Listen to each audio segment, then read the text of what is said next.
to you and over to you. You can start there. Thank you, Mataji. So, Hare Krishna everyone. Today I'm going to talk about Parikshit Maharaj. Now first let me tell you about their parents. Uttara and Abhimanyu are their parents. Now when Maharaj Parikshit was in the womb of Uttara was attacked by Ashwadhama with the help of Brahmastra weapon. Ashwadhama is the enemy of Uttara and Abhimanyu and wanted to kill Parikshit Maharaj. But Uttara was in pain.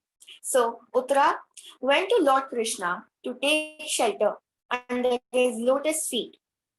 Lord Krishna saved Parikshit Maharaj. Now from text 8 to text 10, it is written how beautifully Krishna saved Parikshit Maharaj. Now let me go to Maharaj Yudhishthira. Maharaj Yudhishthira is grandfather of Maharaj Parikshit. Maharaj Yudhishthira was very satisfied with the birth of Maharaj Parikshit, and he also gave charities to the learned Brahmanas. Maharaj Parikshit, when Maharaj Parikshit was born, auspicious hymns were recited in his birth ceremony. And also Maharaj Parikshit was a highly intelligent, great emperor and a great devotee. Now from text 19 to text 27, it is described by Vasudevas, the personality of Maharaj Parikshit. Let me just give you some examples of that. The personality of Parikshit Maharaj.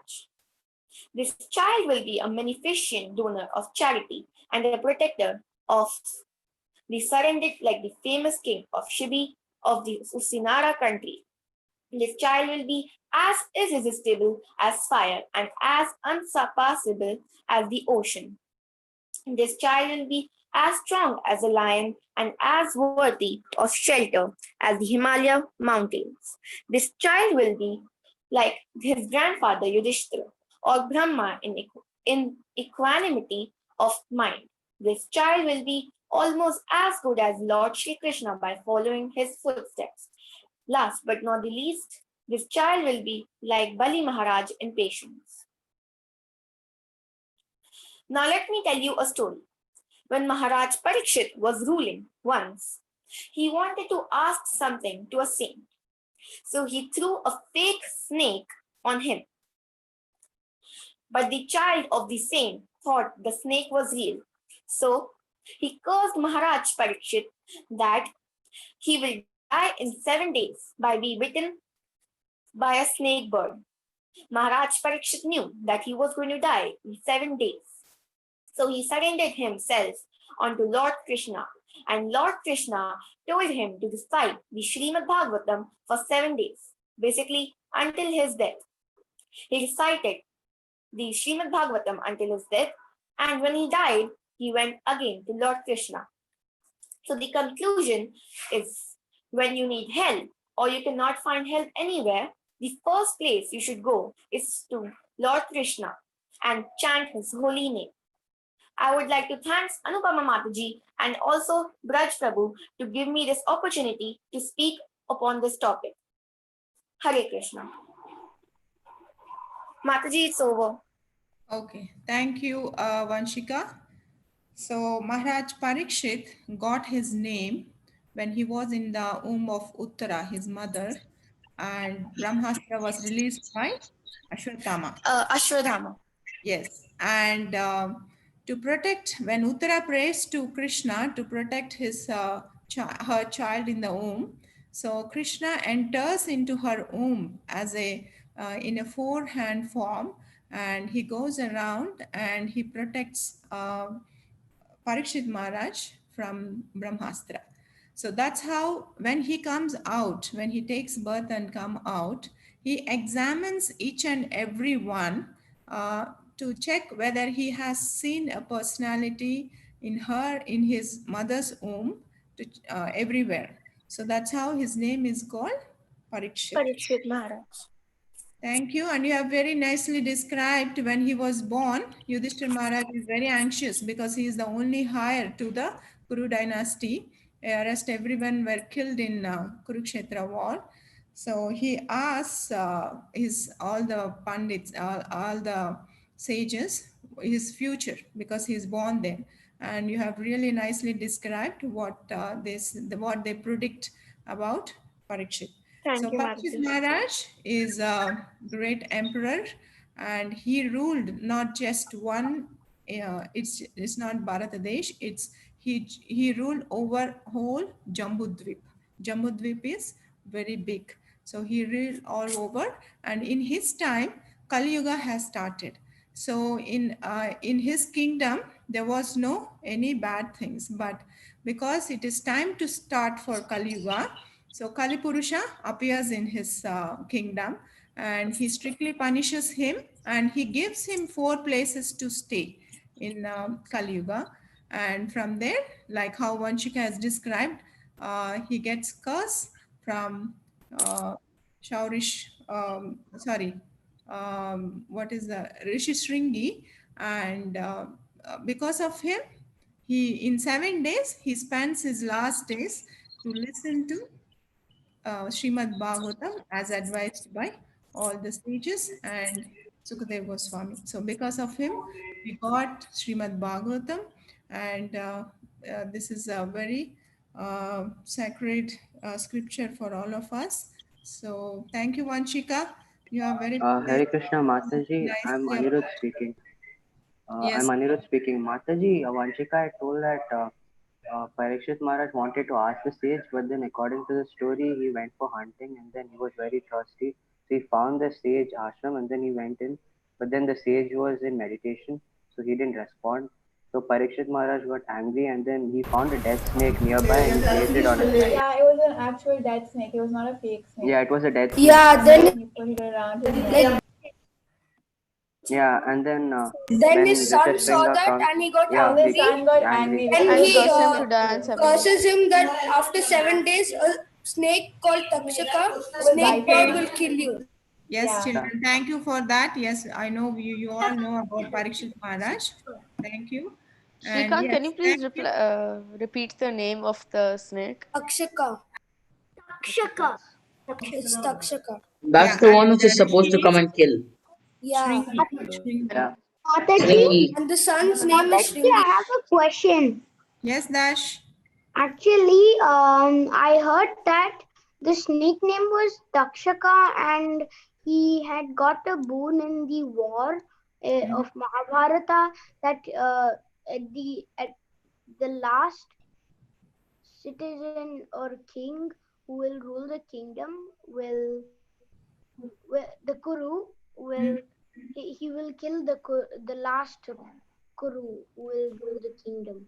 And even I Okay. heard another thing like how he comes to kill Parikshit Maharaj is after the like 7 days, all the katha is done like from Bhagavatam, and then they get the prasadam, right? Like we like to eat like after everything's done. So he appeared in the form of an apple, then he poisoned it, Yeah, and then yeah. slowly there was a small hole, like a small dot of black kind of thing. It became big, and then Parikshit Maharaj ate it like he understood, and then he ate it, and then he died due to the poison. Okay. Thank you for all that points.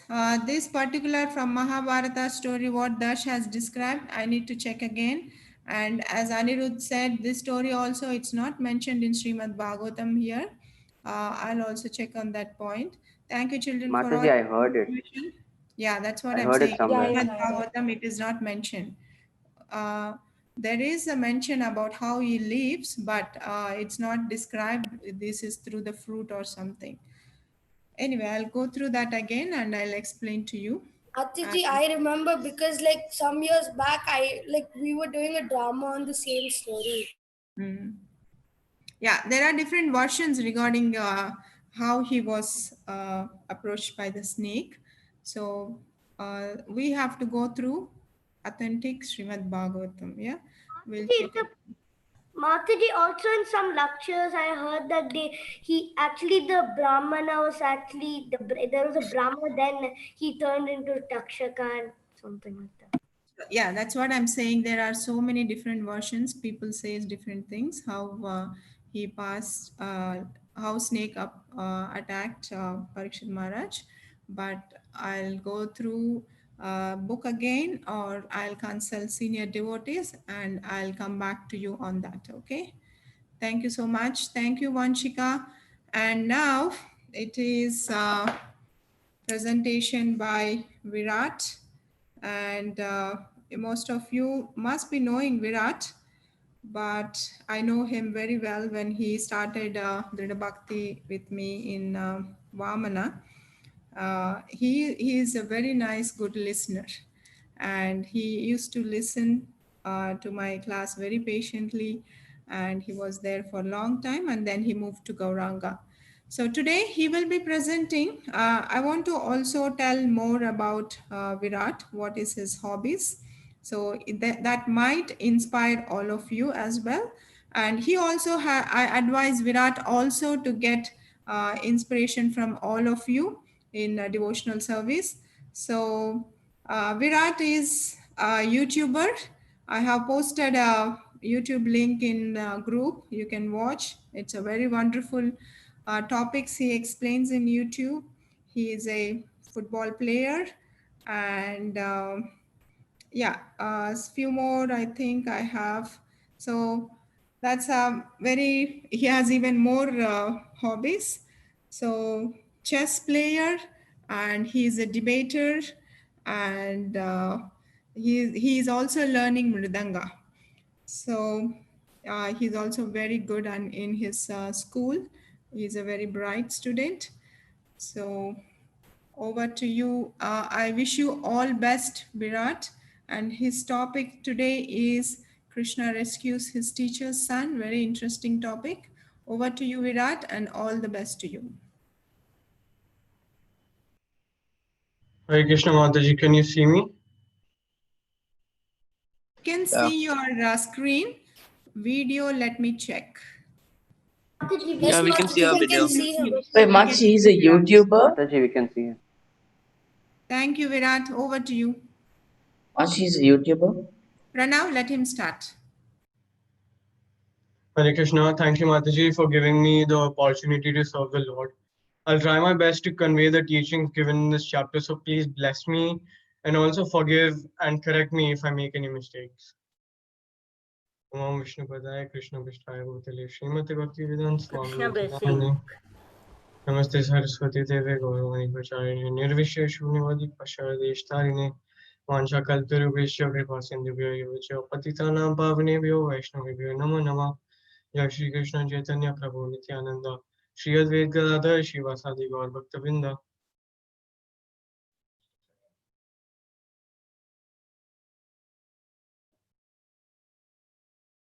Krishna rescues his teacher's son. Canto 10, Chapter 45, Srimad Bhagavatam.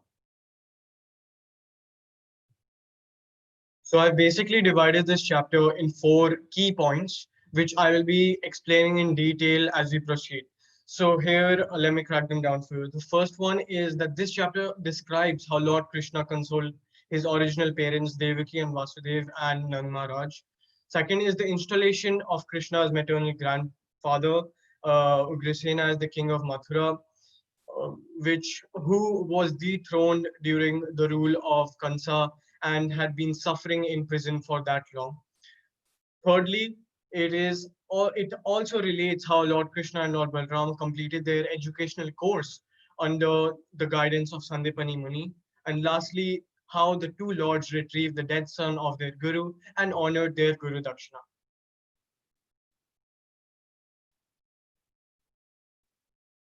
The most important aspect of this chapter is when Krishna is addressing his parents.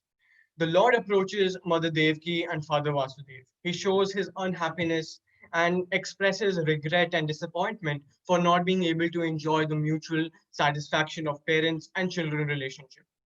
Krishna here explains us what is the role of a good son, which I feel is the most essential for any age group. Krishna said, Even in a lifetime of 100 years, no son can ever repay the debt he owes to his parents, from whom he receives his very own body. We ought to understand that this body we have, through which we are fortunate enough to hear, touch, smell, taste, is all regarded to no other but our parents. Any capable son who fails to support his parents will be forced in the hereafter to eat his own flesh. One should not be surprised to hear such a ruthless punishment simply because one had been ruthless in his behavior towards the ones who loved you the most. Indeed, Krishna continues, indeed, any person who does not maintain and nourish those under his care, which include his children, wives, spiritual masters, Brahmins, elderly parents, and so on, is simply a living corpse. Krishna explains that such a person doesn't deserve to even live and enjoy the material things in life. It was, Krishna concludes, it was out of fear of Kansa that we could not serve you. So please forgive us. Vasudeva and Devaki, as expected, overcame with emotions and embraced their sons in ecstasy while shedding a torrent of tears. Obviously, because of such a deep and thick bond shared between them. What reaction does one expect from parents who couldn't see their children grow and stayed away from there for the rest of their lives?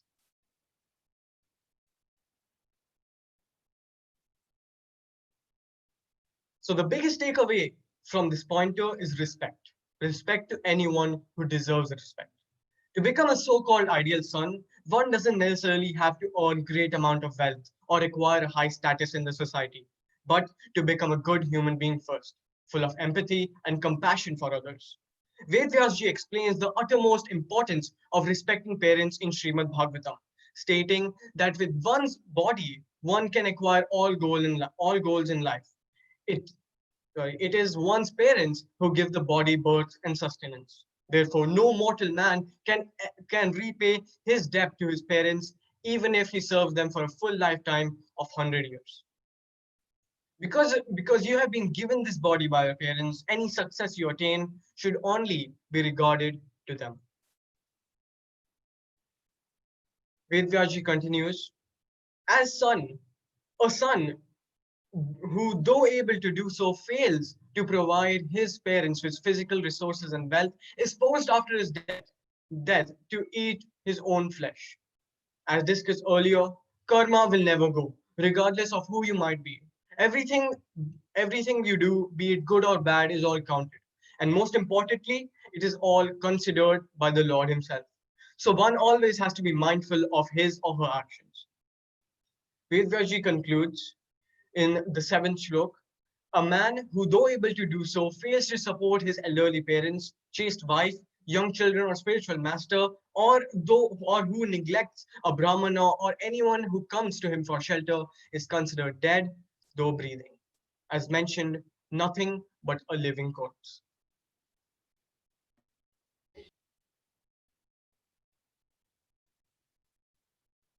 Now let's talk about King Ugrasena and how he was rethroned as the ruler of Mathura.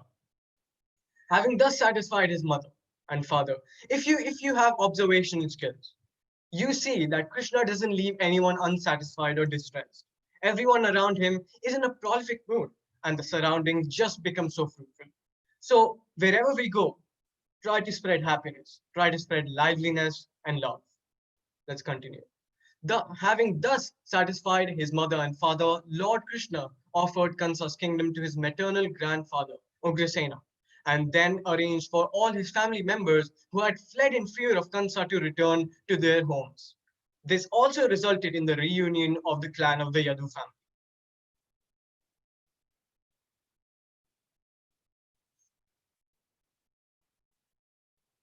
Ugrasena offered the king's throne to Krishna himself, but he refused mainly because he wanted Ugrasena to be the ruler. Lord Krishna says, O mighty king, we are your subjects, so please command us. Indeed, because of the curse of Yayati, no Yadu may sit on the royal throne, and we all know that Krishna belonged to the Yadu Vansh. One should always be loyal to the ruler of the land, regardless of how powerful he becomes. Duryodhan made Karna the king of a region. God showered Karna with weapons of unparalleled power. Yet, Karna in his own mind felt lacking. He felt that he was never a man with superior qualities, but still accepted the position of king. Mahabharata teaches us many lessons through Karna. One of them is that we must never deviate from righteousness and continue to show loyalty, especially loyalty to the people elderly and to the king. Number three, the educational course of the two lords. Now, they have reached out to Sandipani Muni to learn the various traditional arts for which you and I would probably do a 3-year course. Respecting their parents' order, the two lords then ventured away to find a teacher for gaining knowledge. Afterward, Krishna and Balram, though omniscient, that is, they knew everything, desired to reside at the school of a spiritual master, and thus they went to live with Sandipani Muni at Avantipura. To teach the proper way to respect one's guru and set an example for the youth today, Krishna and Balarama served their spiritual master with great devotion as they would a deity of the Supreme Lord himself. Just imagine the amount of respect shown to teachers and how much they're regarded. It is upon us to take such great qualities of Lord Krishna and Lord Balarama and embed it in our own lives. Sandipani Muni, pleased by their service, imparted to them the detailed knowledge of all the four Vedas, together with the six corollaries and the Upanishads. Krishna and Balarama needed to hear each subject explained only once to assimilate it completely, and thus, in 64 days, they learned 64 traditional arts. Does anyone know what these 64 skills included? Well, let me crack them down for you. They could range from anything between Geet Vidya, Ved Vidya, Nitya Vidya, Natya Vidya, and these are just to name a few, and several others.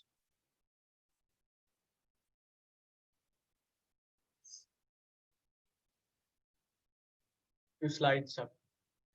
One would generally offer thanks to their teachers before passing out to a particular grade, or even get cards or get souvenirs for them. But Krishna asked Sandipani Muni to ask for any vow which he would be bound to complete. And this was the Guru Dakshina. Before taking leave of their Guru, the two lords offered Sandipani Muni any gift he desired. The wise Sandipani Muni, seeing their amazing prowess and power, requested that they bring back his son, who had died in the ocean of Prabhasa. So now I've divided this tragic moment in 3 events. Firstly, when Krishna and Balarama reached out to the king of ocean, Samudra Raja, on the coast of Prabhashetra, where the Rishi's son had died, to inquire about him. The king then denied his existence with him, but told Krishna and Balram that the Panchajana demon had killed him. So a teacher's enemy thus became enemy of Lord Krishna and Balarama too, and hence killing the Panchajana demon, Lord Krishna and Lord Balarama didn't find the Rishi's son in his belly, but took his precious Panchajanya shell. Lastly, out of their own thought, they knew that he was with the Yamraj in the Yamlok and asked him to return their Guru's son, thus retrieving him and abiding by the Agya of their Guru. Lessons are life lessons. They can be learned from anything, and it is upon us to embed it and have a practical approach in our lives. Krishna instructs Arjuna in Bhagavad Gita, verse 4.34, to approach a guru and inquire from him submissively about the goal of life and how to achieve that goal. Bhagavad Gita 4.34 states that just try to learn the truth by approaching a spiritual master, inquire from him submissively, and render service unto him. The self realized souls can impart knowledge unto you because they have seen the real world, the real truth. Srila Prabhupada further explains the path of spiritual realization is undoubtedly difficult. The Lord therefore advises us to approach a bona fide spiritual master in the line of disciplic succession from the Lord himself and show uttermost respect unto him, which most of us today have unfortunately forgotten. There is more of attitude than gratitude. Yes, instead, we should change our lives and we should all have the attitude of gratitude and appreciate one's efforts, especially of those who have taught us, cared for us, and showed us the right path in life, that are parents, teachers, and our well-wishers. I hope I have been able to convey the message decisively, and now I would request any questions or comments that I shall certainly try to answer.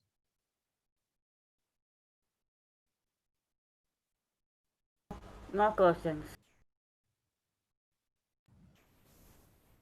No, I don't really have any questions. Thank you, Virat. Thank you so much. That's a Yeah, really amazing wonderful presentation. presentation. And you have really nicely explained the 4 subtopics in the chapter 45 of 10th canto. And I really liked when you have given and takeaway points and how important to respect parents and teachers in our life. So Krishna has set an example for us to follow. Yeah. So you have really explained all those points. Thank you so much. And more importantly, his 64 qualities. What are the different arts he has learned? So we wish you all of you to learn at least a few or of those arts what Krishna has learned. So there are so many arts. I'm really glad, Virat, to listen to you because I have listened to your YouTube about Bermuda Triangle and COVID and all this. And this one is really, really, I can say it's top of all your YouTube videos. So I would request you to make videos, YouTube videos on Krishna consciousness, any topics, interesting topics, as this one was really very interesting and you explained it really well. So please make more videos on Krishna consciousness. Yeah, this is my request to you. And thank you so much for presenting it so wonderfully.